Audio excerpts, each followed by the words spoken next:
This is Midrash tanchuma, Parshas Vayechi, entitled "The Secret That Yaakov Could Not Reveal." So the Midrash starts out saying that God prohibited Yaakov from revealing the kates. What exactly does that mean? This is quoted by Rashi too. So it could mean that Yaakov wanted to describe the end of days. It could mean that Yaakov wanted to give an exact date when Mashiach was going to come. Of course, that's very problematic. We have the famous idea of Be'ita Achishena, that Mashiach is going to come on a certain date, no matter if we do tshuva or not, but we can hasten his coming. Well, there's no hasten his coming if there's a specific date.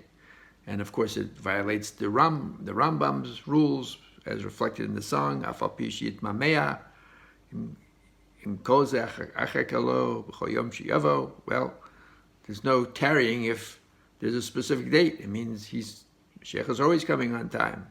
And of course, the Gemara says outright, Shelo yigalu et hakates, you're not allowed to reveal the end days if you have those powers. So what exactly is going on here? Interesting enough, the Midrash gives an analogy to explain itself. Of course, the analogy can be taken in different ways. So the Midrash says that there was an elderly servant, and he served very diligently the king, so much so that the king even gave him his documents for emancipation, but the servant remained loyal and never used it, never tried to leave.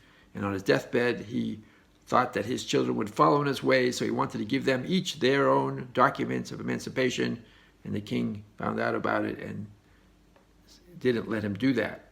So, okay, what's the nimshal? So if you take it literally, that document of emancipation is like revealing the date of when Mashiach is coming. And yes, Yaakov may have had the faith, even if he knew that it would be thousands of years later. His faith was so strong, it wouldn't deter his Jewish practice. But who knows, if future generations, you find out that Mashiach isn't coming for thousands of years, it may put a damper in your desire to repent, to do tshuva, or lead a religious life. It may, in fact, lead to despair. So that's one way of looking at it. There's another way of looking at it if you put more emphasis on the story in just the loyalty, which you could talk about as emunah, as faith. That just because Yaakov had faith doesn't mean that the same degree of faith in his children or in future generations, and that's the point. So that lends itself to a more mystical explanation, and that is provided by the Sfas Emes, who says, and let me quote, Kishoresh HaGolus Hu HaGeula.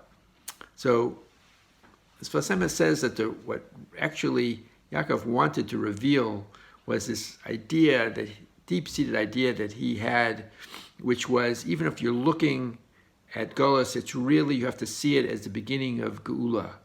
You somehow have to transform yourself out of your present situation and see that destiny is unfolding and this is really something good.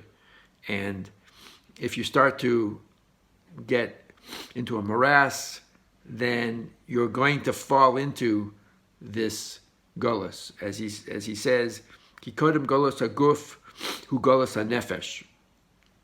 At first comes this, psychological feeling that things are going wrong, and then physically you kind of fall into that, because you can't look at it as God is doing bad, because as Sfas Emes says, ein ra yored mi'ashamayim. There is no such thing as bad. And Sfas Emes says something really interesting, that just like Yaakov knew this, Yosef knew this. And in this famous story in the Torah, where after Yaakov dies, the brothers come to Yosef and say, God, you really can't take revenge on us. Our father doesn't permit it. And Yosef cried. And the Meforshim say he cried because he said, wow, after all this time, they still don't trust me. They still think I'm trying to take revenge for selling me into slavery. But the Sfas Emes gives another reason. He says he cried because he too, like Yaakov, understood that this is just the beginning of a beautiful future, of a geula, And he realized that the brothers don't get it. And the brothers are thinking that this whole thing that they're sort of falling into, this dark times, it's all because they sold Yosef into slavery. They think it's their fault. So they're getting demoralized and following this Golos HaNefesh is going to be the Golos HaGuf. They're going to slide right into it. And so that it was a very disturbing thought, and that's why he cried. So